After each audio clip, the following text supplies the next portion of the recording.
aconchego, de suavidade, de sacrifício agradável e aprazível a Deus. O meu Deus, segundo a sua riqueza, suprirá todas as necessidades em glória por Cristo Jesus. Amém? Pai, muito obrigado pela tua palavra, pela tua presença nesse recinto, em cada coração, nesse lugar, pelos teus filhos, tuas filhas, que hoje, por fazer menção a ti, Senhor, estão aqui por ouvir a tua palavra, crendo no milagre, crendo na provisão. Pai, não deixa voltar da mesma maneira, Pai, mas fala aos seus corações, para que possa retornar para os seus lares convicto de um Deus que serve, aleluia, que pode entrar na tua peleja e possa dar vitória em nome de Jesus. Amém? Fala-me suavemente, fala com muito amor, vencedor para sempre, livre de rei de dor. Fala-me cada dia, sempre eterno tom. Ouvir tua voz eu quero, e nesse mesmo tom. Amém? Nós abrimos o nosso coração, aguçamos nossos ouvidos para ver Deus falar conosco nessa noite. Amém? Assim como ele falou com Elias, ele vai falar. Talvez você queria bravos bem forte, assim como Elias, mas ele falou no momento mais suave. Louvado seja Deus. Queridos amados irmãos, todos nós ficamos felizes quando somos abençoados. Mas sabendo quando nós somos chamados a pregar o Evangelho, nós estamos alistando numa grande guerra, numa grande peleja. E muitos realmente levam tempo para descobrir, para entender que a palavra de Deus, pregar o Evangelho é assim. O apóstolo Paulo, fosse na verdade pensar nisso, ele desistiria depois que Ananias orasse por ele. Quando ele caiu por terra, quando ele ia caminhar para Damasco, para entrar na sinagoga, para tirar de lá alguns crentes, para que levasse à prisão. Mas antes, ele foi surpreendido pelo Senhor. E ao se levantar, ele não conseguia mais enxergar à frente. E os seus colegas que estavam com ele ficaram espantados. Louvado seja Deus. Mas Deus mandou ele entrar numa rua chamada Direita. Entrar na casa de Simão, na casa de Judas, porque realmente Deus precisava falar com ele. E a Bíblia diz que em Damasco tinha um jovem chamado Ananias, que o próprio Deus mandou que ele fosse lá a Damasco, que orava no homem chamado Saulo. Mas e ele estava orando, como um homem que caia por terra, que tentava realmente impedir que o Evangelho seria pregado. De repente, alguém vai na sua casa e encontra ele orando. Deus realmente tinha uma bênção através de Saulo naquela época. Isso significa, amado, que Deus também tem uma bênção para você e através de você para abençoar alguém. Assim como aquele jovem Ananias estava ali, talvez não muito acreditado, mas foi para orar por Saulo para que desse por a sua vista. E ele ficou espantado porque ele falou: Senhor, muito eu tenho ouvido falar sobre este homem, né? O que ele pode fazer na minha vida. Mas o Senhor falou: vai, porque esse é para mim um vaso escolhido. Talvez você fala com você mesmo: que importância alguém pode me dar? Mas você sabe que também, assim como Saulo na época, você também é para Deus um vaso escolhido para levar o Evangelho. Mas porém, O Evangelho que pode custar muito caro. E Paulo, os irmãos observam que Paulo fala também: sejam meus imitadores, assim como sou de Cristo. Parece ser tão simples, mas o irmão analisou quanto Paulo sofreu, né? Naufrágio.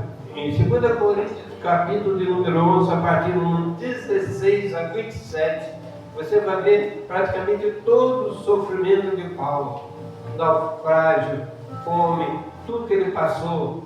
E no capítulo 16 da sua segunda viagem missionária, você vê que quando ele foi açoitado, no qual ele deu o exemplo de vida e de fé no Deus que servia. E a Bíblia diz que realmente lá, 16, versículo 25, que Paulo e Silas cantavam louvava o Senhor no momento que estava preso ao tronco, louvado Senhor. E os outros presos escutavam, ouviam, no momento que ele poderia estar desesperado. Mas só que em Atos dos Apóstolos, na sua conversão, em Atos dos Apóstolos, capítulo 9, no versículo 16 fala: vai, porque eu mostrarei quanto ele deve padecer pelo meu nome. Olha aí, quanto ele deve padecer pelo meu nome. Já pensou alguém falar para você: Saulo, orei por você, você recuperou sua visão, mas o Deus falou também que você vai padecer pelo nome dele. Se talvez se fosse eu, falar: Senhor, muito obrigado, eu estou fora. Se eu vou sofrer, como é que eu vou entrar nessa peleja sabendo que eu vou sofrer? Mas Paulo também, pelo contrário, ele continuou, porque até as pessoas acreditarem que Saulo tinha mudado, realmente tinha se convertido, foi difícil, tinha muita dúvida sobre ele, mas ele insistiu, porque na verdade, e o versículo principal do apóstolo Paulo está em Filipenses, no capítulo 1, versículo 21, que fala: porque para mim o viver é Cristo e o morrer é ganho. Mas se o viver na carne me der fruto da minha obra, não sei então o que devo escolher. Então não dá fruto, na carne, mas ele já estava convicto. Ele já estava convicto. Eu estava estudando, falei: será que essa terceira carta? Mas nos escritos, na verdade, essa carta está mais ou menos uma 10ª carta ou epístola escrita. Então, Epafrodito, quando teve um encontro com ele, um irmão da igreja primitiva, que foi um dos primeiros que ajudou Saulo na sua necessidade, ele passou a chamá-lo de Paulo. Não porque o nome tinha mudado, eles tinham mudado, porque realmente também era chamado de Paulo a partir dessa época, e Epafrodito esteve com ele. Mas ele deixou exemplo de firmeza, de fé no Deus que serve, de maneira que nós ficamos assim, preocupados como um homem, como qualquer um outro homem, pode suportar tanta coisa como Paulo suportou. Mas irmão viu que a pastora falou aqui, leu sobre, no capítulo 4, Filipenses, versículo 4, regozijai-vos sempre no Senhor. Outra vez vos digo, regozijai-vos. Então, é você se alegrar no Senhor antes de qualquer coisa, se você foi beneficiado ou não, ou se vem coisas difíceis pela frente, não. A batalha está travada, não importa, regozijai-vos sempre no Senhor. Eu estava observando também, para você regozijar no Senhor, tem todo o conselho prontinho aqui que o apóstolo deixou. Não estejais inquieto, versículo 6, não estejais inquieto por coisa alguma, antes as vossas petições sejam em tudo conhecidas diante de Deus, pela oração, súplica e ação de graça. Não adianta nós ficar ansiosos, preocupados: será que eu vou orar? Será que Deus vai ouvir? Será que Ele vai fazer? Para Deus, Ele está de braço aberto para receber, para fazer o que nós pedimos, mas a posição que nós devemos estar diante dele deve ser sincera. porque com certeza assim que o apóstolo Paulo foi vitorioso. Aí, aqui na carta do apóstolo Paulo aos Filipenses, no versículo 13 fala: posso todas as coisas naquele que me fortalece. Nós lemos muitas vezes essa parte para dizer que nós somos fortes, para dizer que nós conseguimos, para dizer que Deus está conosco. Mas Paulo falou no momento desse, talvez no momento mais que ele estava necessitado, mas que talvez não tinha nem conseguido ser abençoado, mas ele falou que ele podia todas as coisas. Você suporta, amado, você suporta a batalha, a luta, que a Bíblia diz que Deus não dará nenhuma coisa que seja maior do que isso que você não possa suportar. Com certeza você pode suportar, mas Paulo, ele falou: sei estar abatido, sei também ter abundância.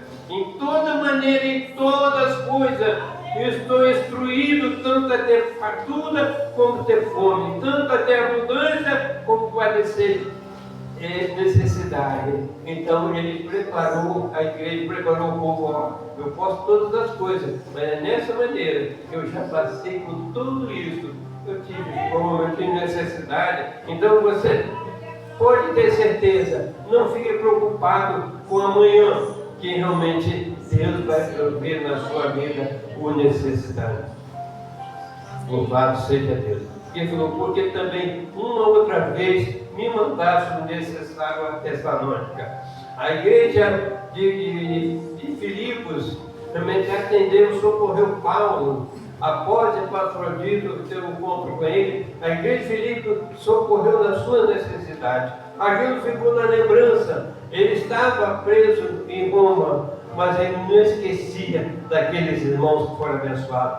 Não foram irmãos egoístas que receberam a bênção através do apóstolo, ensino, orientação, instruções, mas também foram generosos, porque sabia que o apóstolo precisava ser socorrido na medida do possível, principalmente no seu sustento, e a igreja de Filipos socorreu. Apesar também de outras igrejas ter participado, mas quando eu li a epístola do apóstolo a Filipos, eu vejo que realmente aqueles irmãos realmente foram generosos com o seu pastor, com o seu líder. Isso é muito importante, que nós não sejamos egoístas, que nós sejamos pessoas inteligentes, ver a necessidade dos irmãos como fosse a nossa, como fosse a minha. Eu tenho necessidade de me alimentar e me vestir, também assim como o meu irmão tem. E o Saulo construía tenda para não ser pesado a ninguém. E quando você vê alguém se esforçando a fazer alguma coisa para não ocupar alguém, você vê que essa pessoa realmente tem noção da vida. Então, mas ele confiante falou: o meu Deus, segundo a sua riqueza, porque ele sabe, e nós sabemos que o nosso Deus é rico, suprirá todas as vossas necessidades. Talvez ele diga: você não sabe o que eu necessito, o que eu preciso, eu não consigo dormir com as preocupações, porque eu preciso de muita coisa. Mas ele fala que Deus suprirá todas as vossas necessidades em glória por Cristo Jesus. Então tão somente crer e confiar, tão somente esperar nesse Deus e fazer, porque verdadeiramente Ele pode olhar com um olhar de misericórdia. Louvado seja Deus. Quando nós entramos numa campanha, entramos arregaçando a nossa manga e o nosso coração para entrar em oração, para falar com Deus, apresentar a nossa vida, talvez os nossos filhos, filhas, o marido, a esposa, para que Deus possa agradar. É necessário confiança e acreditar que Ele pode fazer. Não podemos falar coisas com os nossos irmãos que venham realmente desanimar na fé, mas dizer que o Deus que me abençoou pode abençoar você. Ou o Deus que abençoou você, eu creio também que vai me abençoar. O Deus do pastor é o Deus do irmão lá da porta, é o mesmo Deus. Mediante a sua fé, Ele vai prover. Então, o Deus é o provedor fiel dos seus filhos. Paulo Paulo aponta que Deus como origem de todo suprimento, e a confiança não está na circunstância, mas no caráter de Deus. Nossa segurança deve estar em Deus e não apenas nos recursos materiais. Segundo, as promessas da provisão. Deus promete suprir as necessidades, não necessariamente todos os desejos. Irmão, preste atenção, não necessariamente todos os desejos. Ou seja, mostra que Paulo escreve da igreja generosa que havia contribuído para a sua obra. Deus conhece exatamente aquilo que precisamos em cada fase da nossa vida. 3. A medida da provisão. Deus não supre com base na limitação humana, mas conforme a abundância da sua riqueza. Seus recursos são inesgotáveis. Não devemos limitar Deus à nossa perspectiva. 4. O meio da provisão, que é em Cristo Jesus. Toda bênção espiritual e provisão divina encontra seu fundamento em Cristo. O relacionamento com Cristo é a base da nossa confiança nas promessas de Deus. Permanecer em Cristo, fortalecendo a fé para esperar em Deus. Então, amados, Filipenses 4,19 nos ensina que Deus é um Pai fiel. Conhece nossa necessidade e tem recurso ilimitado para cuidar de nós. Essas promessas estão inseridas no contexto da vida em uma vida de generosidade, confiança e comunhão com Cristo. Viva com gratidão e generosidade. Entregue suas necessidades ao Senhor, crendo que Ele provirá no tempo e na maneira necessária. Porque esse Deus continua sendo fiel para comigo e para com você, mesmo que nós falhamos para com Ele. Ele não olha da mesma maneira que o homem, Ele olha realmente o nosso coração mediante a nossa ação na terra. Que Deus abençoe a amada igreja. Então, somente essas palavras, o tempo já se foi, mas eu quero dizer, não desanime. Talvez você vai dizer, essa é o terceiro real da campanha. Nada me aconteceu até hoje. Então significa que sua fé está pequena. Aleluia. Porque dependesse de Deus, realmente você já tinha bradado em todas as áreas da tua vida. Mas se você crê, Ele vai até o final da campanha, Ele vai agir na tua vida, na tua família, nas tuas finanças, no teu casamento.